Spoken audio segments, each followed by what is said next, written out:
I started from Genesis, the very first chapter of Genesis, and we've already done that for a couple of months already. Wow. And I covered that in the last session. Jacob was running away from his family because his brother Esau wanted to kill him. So on his way to his uncle's place, he stopped at a place called Luz because it was sunset. He found a stone around that area and put under his head, and he fell asleep. Then he had a dream. He saw a stairway leading from the earth to heaven, and the angels of the Lord were ascending and descending on it. On top of the stairway, there was the Lord. And God said to Jacob, "I'm the Lord, the God of Abraham and the God of Isaac.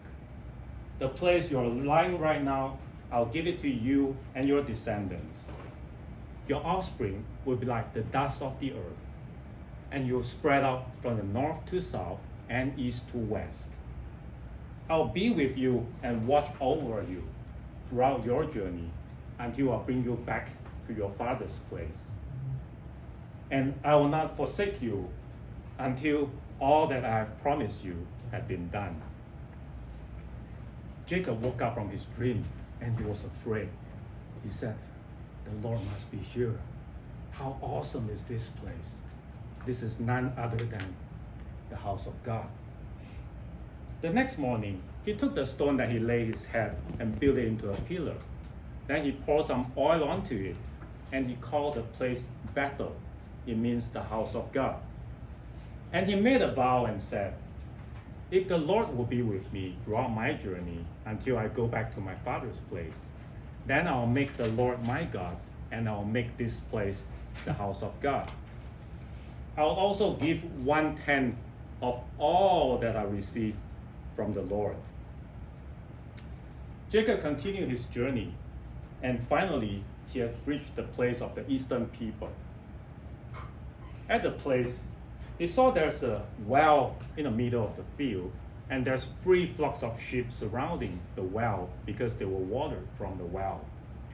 There's a big stone covering the mouth of the well, and if the shepherd wants to water their sheep, they have to roll away the stone and take the water from the well. Then they will put back the stone and cover the well. Jacob asked the shepherds. He said, "My brothers, where are you from?" They said, "We're from Haran." Then he said, "Do you know the man Laban, the grandson of Nahor?" "Yes, we know him." "Is he well?" "Yes, he is well. And here comes his daughter Rachel with his sheep." When Jacob saw Rachel, he went over to push away the stone and water her sheep. Then he went on to kiss her, and he started to weep aloud. He told Rachel that she's a relative of Laban and the son of Rebekah. So Rachel went back to tell her father, and when Laban heard about Jacob, he went up to meet him and kissed him and hugged him and brought him back to his house, where Jacob told him all that had happened in his hometown. And Laban said, "Indeed, you are my own flesh and blood." Jacob stayed with Laban for a month. Then Laban said to him, "You have been working for me for a month without anything. Aren't we relatives? Just tell me what you want." Laban had 2 daughters. The older one was Leah, and the younger one was Rachel. Leah had weak eyes, but Rachel was beautiful. Obviously, Jacob loved Rachel, right? So he said to Laban, "I'll serve you for 7 years in return for your younger daughter Rachel." Then Laban said, "Well, it is better for me to give her to you than to other men." So Jacob served Laban for 7 years, but to him it seems like a few days because of his love for Rachel. After 7 years, Jacob said to Laban, "My time is over. Now please give me my wife."